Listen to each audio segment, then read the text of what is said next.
Hey guys, welcome back to another video. This is going to be the second video in a series of breaking down the heroes of Dungeon Defenders Awakened.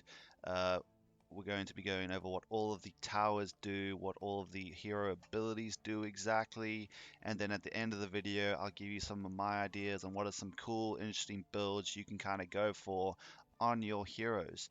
So this video we're going to be going over the Squire, and let's just get straight into it. Okay guys, we're going to begin into the first tower for the Squire, and that is the Spiked Blockade. It is insanely useful. It is used to block the lanes from enemies so they can't get past.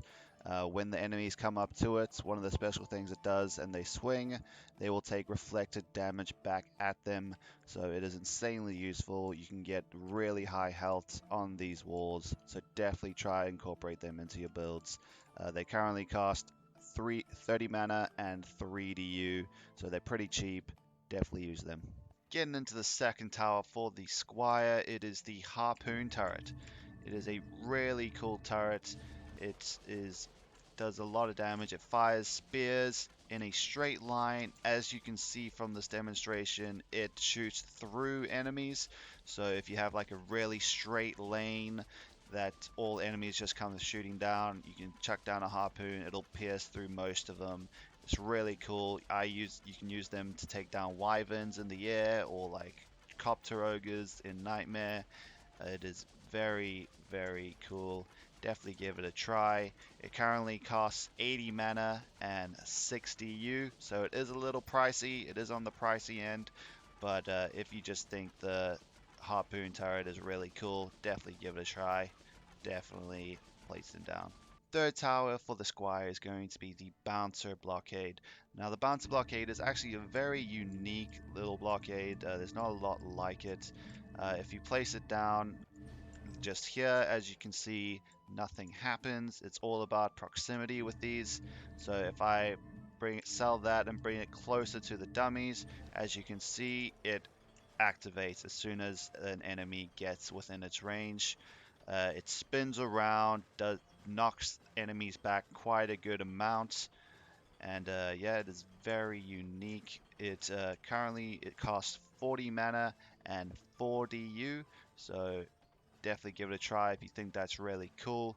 And yeah. The fourth turret for the Squire is the Bowling Ball Turret.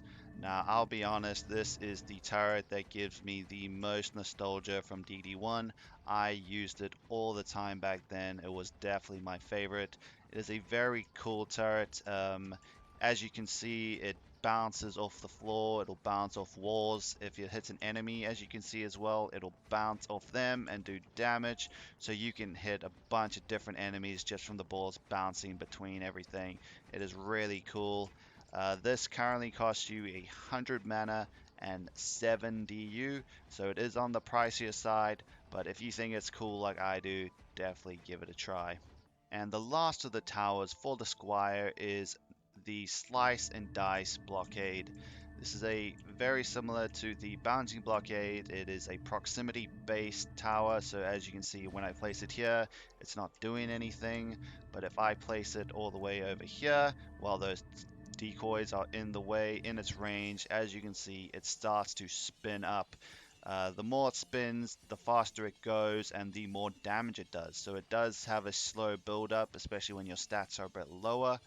But once it's fully spinning, as you can see, it does a bunch of damage like so. It's really cool. If you really like spinning to winning, this is the tower for you. Definitely give it a try, guys. It currently costs 140 mana to place it and 8 DU, so it's definitely on the pricier side. But if you just want to spin to win through your maps, definitely give it a try, guys. We're going to start getting into some of the character abilities now. The first one is your right mouse button. You just hold it. He brings up his sword in a blocking motion. That is exactly what it's called. It is the block. It will give you reduced damage. So say if an ogre's about to hit you and you get your block up in time, you'll take reduced damage from that ogre hit. It can be pretty clutch. It can save you in a specific situation. So definitely don't ignore it. If you're running around collecting mana and say like ninjas come and they just start wailing on you, you can block them, take less damage, and just get out of there.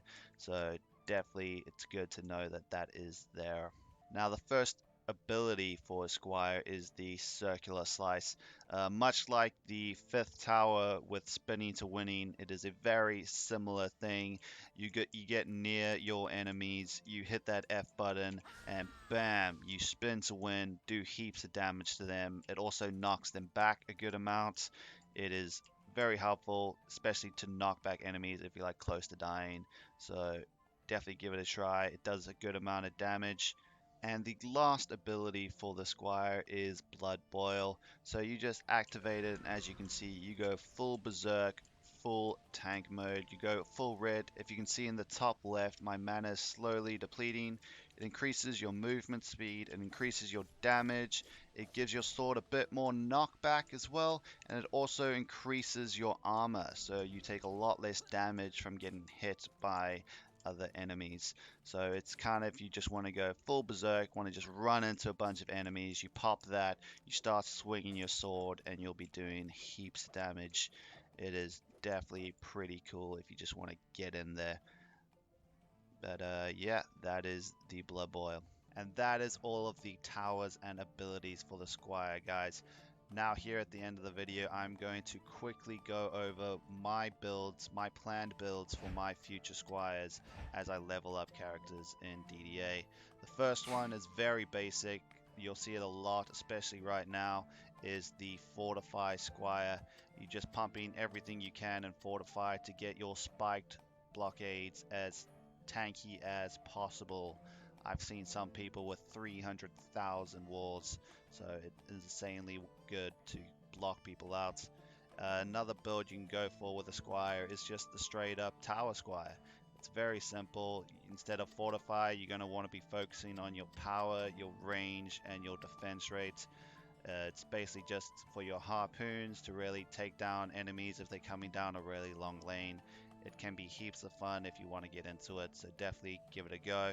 And the last build that I would recommend for Squire right now, and it's more for if you just want to have a heaps of fun with it, is the DPS Squire. So if you just want to go ham, get in their face, get in the enemy's faces, and just swing your massive sword around, I definitely recommend the DPS Squire.